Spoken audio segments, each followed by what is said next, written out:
So si Cherry Mobile, naglabas sila recently ng sarili nilang air circulator fan. It's a stand fan na pwedeng mataas or mababa. Ang isa pang gusto ko dito, adjustable yung kanyang head. Isa sa mga advantages nito is it helps yung air mag-circulate sa room mo ng mas maayos.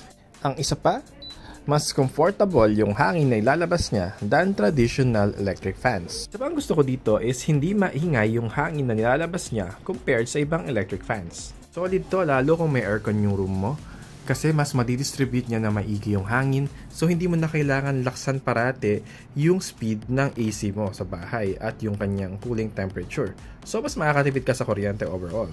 So meron din siyang remote control like this one. So pwede ka mag-set ng timer, yung wind speed niya, turn it on and off, and meron siyang oscillation feature also known as the swing. As you can see, ayan na, umiikot na siya. Meron din siyang 3 different levels of wind speed. So this is number 1, meron siyang number 2 and 3. And yung number 1 for me is very gentle lang, and this is great if meron ka namang aircon sa bahay. Number 2 if medyo nainitan ka ng konti. Number 3 is similar sa speed ng aking electric fan sa bahay, and that is not bad considering that this is an air circulator, not a regular electric fan.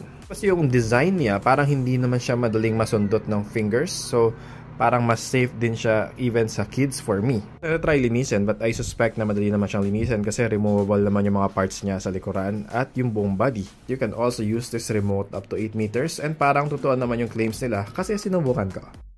Ang minor downside lang nito for me is wala siyang smart home integration. So if naka Google Home ka or Alexa, you cannot control it with your voice. Kung gusto mo talaga siyang i-automate, you may use this Cherry Smart Switch.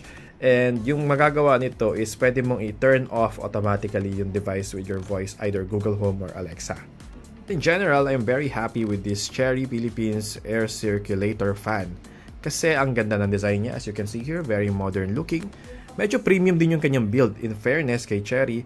And yung presyo niya kasi, it is just priced at 2,299 pesos. By the way, Cherry is also claiming na meron tong energy saving function. So possible na mas makatipid ka palalo sa kuryente. So for more info about this Cherry air circulator fan, you may visit www.gizguide.com.